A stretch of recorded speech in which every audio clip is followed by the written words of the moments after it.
हमारे साथ संवाददाता अलवर से लाइव जुड़ चुके हैं योगेंद्र, चूंकि आज जन आशीर्वाद यात्रा का शुभारंभ हो चुका है, तो वहीं इसको लेकर मैं वहां का जो फिलहाल माहौल है वो जानना चाहूंगी आपसे। क्या कुछ संबोधन में जो बता दें कि मंत्री ने कहा है, सब कुछ आपसे ये जानना चाहती हूँ।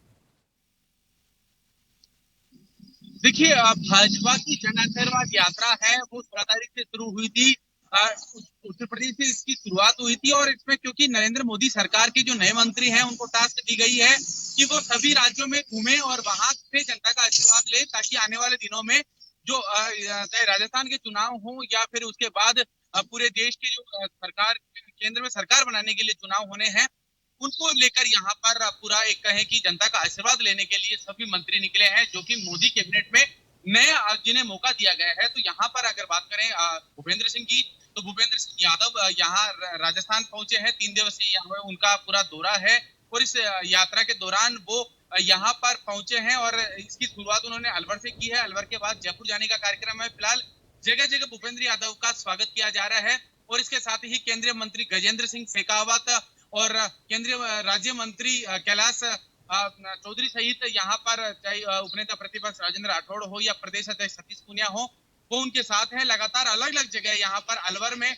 उनका स्वागत किया जा रहा है। जो पूरा रूट है वहां पर जमघट लगा हुआ है और क्योंकि यहाँ पर सबसे बड़ी बात यह है कि जो भूपेंद्र सिंह यादव ने अपने मन से बयान भी दिया है कि आने वाले दिनों में जिस तरह से पूरे देश की जो राजनीति है वो मोदी की तरफ बढ़ रही है, तो उन्होंने आह्वान किया है कि बीजेपी की तरफ बढ़ने की बात उन्होंने कही है। हालांकि यहाँ पर उन्होंने प्रदेश की जो सरकार है उस पर भी निशाना साधा है। कहा है कि प्रदेश की सरकार ने कोई कोरोना को लेकर प्रबंधन नहीं किया। उन्होंने ये भी कहा कि विपक्ष ने संसद नहीं चलनी थी और यहाँ तक कि जो केंद्रीय मंत्री नए आए हैं जिन्हें सरकार में अपना काम करना है, उन्हें यहाँ पर बोलने का मौका तक नहीं दिया गया और न ही संसद में जिस तरह से हंगामा किया गया, संसद में जिस तरह से मार्शलों के साथ धक्का मुक्की की गई, इससे ये साबित होता है कि विपक्ष पूरे देश में विकास नहीं चाहता। हालांकि यहाँ पर भाजपा की ये जो जन आशीर्वाद रैली है वो उत्तर प्रदेश से 16 अगस्त को शुरू हुई थी, जो देश के 22 राज्यों तक पहुंचेगी। इसका समापन 20 तारीख को होने वाला है और राजस्थान में ये 3 दिवसीय यात्रा है भूपेंद्र सिंह यादव की।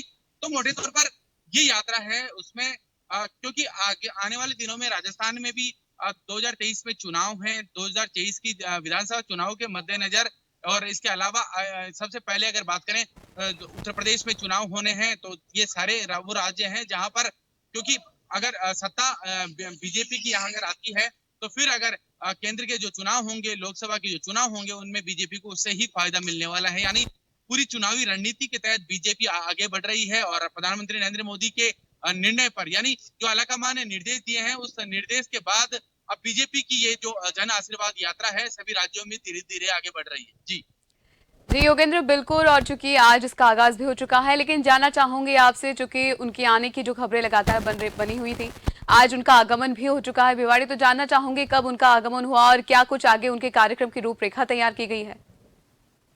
देखिए, सबसे पहले जो भूपेंद्र यादव हैं वो भिवाड़ी पहुंचे थे। भिवाड़ी हरियाणा बॉर्डर है, हरियाणा में आता है। उसके बाद राजस्थान के अलवर में उनकी शुरुआत होती है।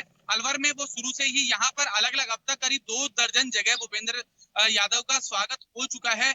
और आप एक बार कैमरामैन से कहूंगा कि मेरे पीछे का जो दृश्य दिखाएं। हालांकि जो सभा यहाँ पर है, आप देख सकते हैं कि यहाँ पर हेलीकॉप्टर यहाँ पर जो सभा की जा रही है उस पर फूल हेलीकॉप्टर के माध्यम से यहाँ पर आप देख सकते हैं कि यहाँ जो हेलीकॉप्टर है वो जो सभा नीचे जहाँ संबोधन चल रहा है भूपेंद्र यादव का, उन पर फूल बरसा रहा है। यानी मोटे तौर पर पूरा जो कार्यक्रम है 2 दर्जन जगह भिवाड़ी से लेकर यहाँ पूरा जो रूट है जयपुर वाला अलवर का रूट, उस पर स्वागत भूपेंद्र यादव को किया जा रहा है। सभा को भी 6 जगह भूपेंद्र यादव ने संबोधित किया है और लगातार एक जनमानस का भी यहाँ पर भीड़ देखने को मिल रही है। और हालांकि जो कार्यक्रम है, जो दिल्ली रोड पर भी कार्यक्रम है, स्वागत का कार्यक्रम है, शाम को 7 बजे 6:30 बजे के आसपास जयपुर पहुंचेंगे जहां उनका भव्य स्वागत किया जाएगा। इसके बाद जयपुर के बिरला सभागार में कार्यक्रम का आयोजन किया जाएगा जहां भूपेंद्र यादव अपना संबोधन देंगे। इसके अलावा क्योंकि ये बीजेपी का बड़ा कार्यक्रम है, जहां पर क्योंकि बीजेपी के जो प्रभारी हैं अरुण सिंह वो भी जयपुर पहुंच चुके हैं और यहाँ पर ये मान के चले कि जो आगामी जो लोकसभा के चुनाव हो रहे हैं उससे पहले ही राजस्थान में जो चुनाव होने हैं और यूपी में चुनाव होने हैं उसकी पूरी रणनीति बीजेपी ने बना ली है और इस रणनीति के तहत ही जन आशीर्वाद जो यात्रा है वो निकाली गई है। जी जी बिल्कुल योगेंद्र, और जन आशीर्वाद यात्रा निकाली तो जा रही है, लेकिन कहीं ना कहीं तस्वीरों के माध्यम से हम साफ देख पा रहे हैं कि कोरोना की भी इसमें धज्जियां उड़ती नजर आ रही है, क्योंकि मास्क बहुत कम लोगों ने पहना है। तो ऐसे में किस तरीके से ये कार्यक्रम हुआ है, क्योंकि सामूहिक आयोजन है उस पर भी फिलहाल रोक है।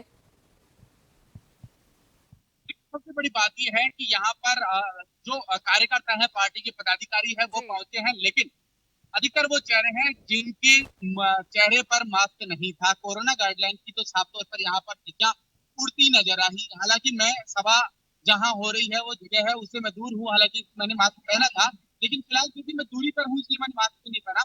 लेकिन सबसे बड़ी बात यह है कि यहाँ पर चाहे केंद्रीय मंत्री हो या फिर विधायक हो या फिर पार्टी के पदाधिकारी हो, कार्यकर्ता हो, किसी के चेहरे पर भी मास्क नहीं है। जी कोरोना गाइडलाइन की तो यहाँ पर किसी प्रकार की कोई पालना हो ही नहीं रही है। सोशल डिस्टेंसिंग की भी यहाँ पर धज्जियां उड़ रही है। हालांकि यहाँ पर जो दावे किए जाते हैं कि पूरी पालना की जा रही है, लेकिन स्थिति ऐसी नहीं है, क्योंकि पूरा एक जनमानस यहाँ पर उनके यहाँ स्वागत करने के लिए जो बीजेपी के कार्यकर्ता हैं वो पहुंचे हैं। अलग अलग मोर्चों की ओर से कार्यक्रम किए जा रहे हैं, अलग अलग जगह, अलग अलग ग्रामीण हो या फिर शहरी जो भाजपा के देहात हैं, मोर्चे हैं, उनकी ओर से अलग अलग जगह स्वागत। जी बिल्कुल योगेंद्र, और चूंकि जो सरकार बार बार सभी को आगाह करती है, आम जनता को आगाह करती है कि आप कोरोना से बचे, मास्क पहने, वो खुद अगर इस तरीके से करेंगे तो लोगों में इसका क्या संदेश जाएगा। चूंकि योगेंद्र आप वहां पर मौजूद है, हम आपसे लाइव अपडेट लेते रहेंगे। फिलहाल इस खबर पर तमाम जानकारी के लिए योगेंद्र आपका